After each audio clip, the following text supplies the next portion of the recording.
I would like to correct some ano, no, some mistakes in terms of the calculation, particularly for problem number 2. Okay? For problem number 2, which is about double shear, no? Supposedly kasi itong double lap splice na ito, double shear dapat, no? Yung ating item C, which is determine the shear strength of the bolt. So pagdating dito sa shear strength, di ba, we need to be aware of the number of shear plane, no? Or slip planes. Sa case na to, we have 2, double shear tayo. So yung calculations natin, based on the recorded video, ito yun, no? Itong nasa left side ng ating presentation. So supposedly, ang nailagay natin doon, single shear, but it's actually a double shear. No? So in terms of calculation, dapat pagdating dito sa nominal capacity, so dapat meron tayong multiplier na 2. Okay? So ito yung corrected. Okay? Now in terms of the final solution, wala naman nagbago. Okay?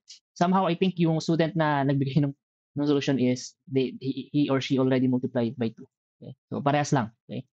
And even the final answer is the same. Okay? So this is the correction for problem number